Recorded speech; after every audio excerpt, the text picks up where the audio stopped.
የሄኖክ የእጅ ጽሑፍ የሚጀምረው ምድርን የጥንቆላና የክፋት ማዕከል ላደረጉት ለወደቁት መላእክት ከሚሰጠው ማስጠንቀቂያ ነው። ስለወደቁትም መላእክት በዝርዝር የተጻፈበት ሲሆን በጽሑፉም መላእክቱ ስለፈጸሙት ኃጢአት ከምድራዊ ሴቶች ጋር መባዘታቸውን ብሎም የሰው ዘር ዝግጁ ያልሆነበትን የሰማያት ምስጢሮችን መግለጣቸውን እናይበታለን። ለመጽሐፉ መከልከል እንደ ዋነኛ መንስኤ ስለ ኔፍሊሞችና በጣም አስደናቂና ምስጢራዊ ታሪኮች መያዙ የሚሰመርበት ሆኖ ተገኝቷል። ቁጣና ፍርድ ይወርድባቸው ዘንድ የፈጸሙት ምንድን ነው? እነማንስ ናቸው? ፈጣሪ ተመልካቾች የተባሉትን የመላእክት ጭፍሮች ያሉትን ነዋሪዎች ይጠብቁ ዘንድ ትእዛዝ አስተላለፈ። እነዚህ መላእክት በዕብራውያን የእግዚአብሔር ልጆች በመባልም ይታወቃሉ። ከእነዚህ ጠባቂዎች መሃል የተወሰኑት ልጆች ወልደዋል። በመላእክትና በሰው ልጆች ግንኙነት የተወለዱት እነዚህ ግዙፍ ፍጡራን ኔፍሊም በመባል ይታወቃሉ። ኔፍሊም የሚለው ቃል በቀጥታ የአስፈሪ ፍጡራን መወለድን የሚገልጽ ሆኖ እናገኘዋለን። እነዚህ ፍጡራን መደበኛ የሰው ልጅ ቅርጽም ሆነ ባህሪ ያልነበራቸውና በምድር ላይ ለመጣው አስማታዊ ዕውቀት፣ ክፋትና አመጽ ዋነኛ ምንጭ ነበሩ። ባለፉበት ቦታ ሁሉ ደም መፋሰስ፣ ጭቆናና ትርምስ ይከተላቸዋል። ለውሃ ጥፋቱ መንስኤ መሆናቸውን አስምሮበታል። የፈጣሪን ትእዛዝ በመተላለፋቸው ብቻ ሳይሆን መኖሪያቸውን መንግሥተ ሰማያትን ትተውና ለሰው ልጆች እንደ የጦር መሳሪያና የጦርነት ስልቶች፣ ሰማያዊ ሳይንስ፣ የተለያዩ የተከለከሉ ጥበቦችን አጋልጧል። የፍጥረትን ተፈጥሯዊ ሂደት በማዛባትም ኃጢአትንና ሞትን ለዓለም አስተዋውቋል።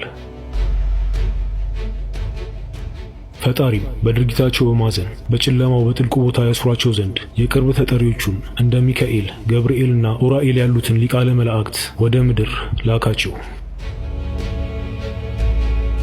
አጋሮቻቸው የሆኑትን የሰው ልጆች እንዲጠፉ ወሰነ። ከፍጡራን ሁሉ ጥንድ ጥንዱን እንዲያተርፍና ቤተሰቡን ከሚመጣው አደጋ እንዲታደግ ዘንድ ጻድቁን ኖኅን መረጠው። በመጽሐፈ ሄኖክ የምናገኘው የጠባቂዎችና የኔፍሊሞች ታሪክ በዘፍጥረት 6 ላይ ካለው ጽሑፍ ጋር መመሳሰልም መለያየትም እናይበታለን። በዘፍጥረት ምዕራፍ 6 ላይ ስለ ጠባቂዎቹና ስለ የሰው ልጅ ያለ ብዙ ማብራሪያ ወይም ዝርዝር በአጭሩ ተጠቅሷል። ስለ ኔፍሊሞችም በጥቂቱ የተነሳ ቢሆንም በአብዛኛው አትኩሮቱን ያደረገው ስለ ሰው ልጅ ክፋትና ፈጣሪ በፍጥረቱ መጸጸቱ ላይ ነው። የውሃ ጥፋቱ ለሥጋ ለባሽ በሙሉ እንደ ቅጣት ሆኖ የተቀመጠ ሲሆን ቅጣቱ ለመላእክቱ ዘሮች ብቻ ሳይሆን አብሯቸው ለተኙት ሴቶችም ጭምር ነበር። አንዳንድ ምሁራን እንደሚጠቁሙት ከሆነ መጽሐፈ ሄኖክ ለዘፍጥረት እንደ ማስፋፊያና እንደ ትርጓሜ እንደሚወሰድ ነው። ሌሎች ደግሞ ጽሑፎቹ በብዙዎች ይነገር የነበርና የተስፋፋ ጥንታዊ የመካከለኛው ምስራቅ ወግ ከመጠቆም የዘለለ ፋይዳ እንደሌላቸው ይናገራሉ። በኔፍሊሞች ታሪክ ውስጥ የተነሱት የወደቁት መላእክት ውስብስብና አስገራሚ ሆነው ስለ ጥንታዊው ዓለም ምስጢር ብቻ ሳይሆን ስለ መለኮታዊ ዓለም ዕቅድም ያጋለጡ ናቸው። በመጽሐፈ ሄኖክ ፈጣሪ በምድር ላይ ለመጣው ብክለት ተጠያቂ ያደረገው አዛዜል የተባለ ጋኔንን ነው። እንደምናነበው ለሰው ልጅ በአስተማሪው ኃጢአት ምክንያት ምድር ሁሉ ቆሽሿል። መጽሐፍ ቅዱስ ለመጀመሪያው ኃጢአት ተጠያቂ የሆነውን ሳጥናኤል ዲያብሎስ ወይም ሰይጣንን ተጠያቂ ከማድረግ ውጭ ሌሎች አባሪዎቹ ቢኖሩም ጋኔኖቹ ስማቸው አልተጠቀሰም። በዮሐንስ ምዕራፍ 3 ቁጥር 8 ላይ ኢየሱስ እንደተናገረው የመጀመሪያውን ኃጢአት በማስጀመር ለሌሎች ኃጢአቶች ሁሉ መሠረት የሆነው ዲያብሎስ ነው። ስለዚህም የእግዚአብሔር ልጅ የዲያብሎስን ሥራ ያጠፋ ዘንድ ወደ ምድር ወርዷል። ከዚህም ሌላ በመጽሐፈ ሄኖክ በምዕራፍ 13 ከቁጥር 5 እስከ 6 የወደቁት መላእክት ለኃጢአታቸው ንስሐ እንደገቡ ያስነብበናል። በተቃራኒው በመጽሐፍ ቅዱስ የሳጥናኤልና የመላእክቶቹ ዕጣ ፋንታ የገሃነም እሳት ብቻ መሆኑን እናያለን። በማቴዎስ ወንጌል ምዕራፍ 25 ቁጥር 41 በግራው በኩል ላሉት ደግሞ እንዲህ ይላቸዋል፣ እናንተ የተረገማችሁ ለዲያብሎስና ለመላእክቱ ወደ ተዘጋጀው የዘላለም እሳት ከእኔ ተለይታችሁ ሂዱ።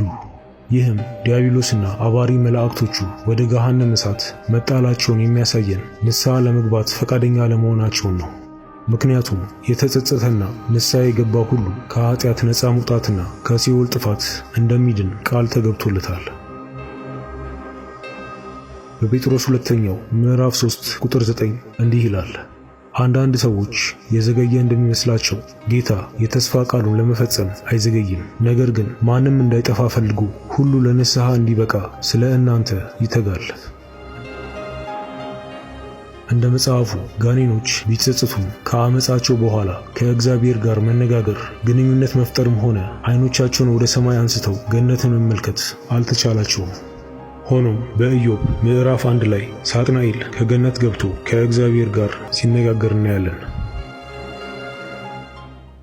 ፈጣሪ ከመረጠውና ከወሰደው በኋላ እግዚአብሔርን በድለው ስለወደቁት መላእክትና ከተፈጥሮ ውጪ የሆኑትን ኔፊሊሞችን የወለዱትን ሴቶች እንዲመለከትና ምስክር እንዲሆን ፈቅዶለታል። የወደቁት መላእክት እስከ ፍርድ ቀን ድረስ የታሰሩበትን ስቃይ የበዛበትን ጥልቅና ጨለማ ቦታ የታዘበ ሲሆን ይህም ቦታ በእሳት በጭስና በትሎች የተሞላ ነበር። ይህም ገደል የጠባቂዎቹ መሪዎች የሆኑትን በእግዚአብሔር ተሰይመው የተረገሙትን እንደ ኮከብ የሚያበሩ 7 አለቆች አካቷል። እነርሱም 7ቱ የሲኦል ልዑሎች ናቸው። ስፍራው ሰዎች እንደ ጥፋታቸው የሚታሰሩበት በ4 ክፍሎች ተከፍሏል። የመጀመሪያው ክፍል ጻድቃን ተሰብስበው የትንሣኤን ቀንና በሰላም የሚጠባበቁበት ክፍል ነው። በሁለተኛው ክፍል ተራ ኃጢአተኞች በሐዘንና በጸጸት የፈጣሪን ምሕረትና ይቅርታ የሚጠባበቁበት ነው። በሦስተኛው ክፍል ክፉዎች በሕመምና በጭንቀት ውስጥ ሆነው የእግዚአብሔርን ቁጣና ቅጣት የሚጠባበቁበት ክፍል ነው። የመጨረሻውና አራተኛው ተስፋ የሌላቸው ከሃዲዎች የሚገኙበት ሲሆን ስፍራው እጅግ አስፈሪና ምንም አይነት ተስፋ የሌለው ሆኖ እናገኘዋለን።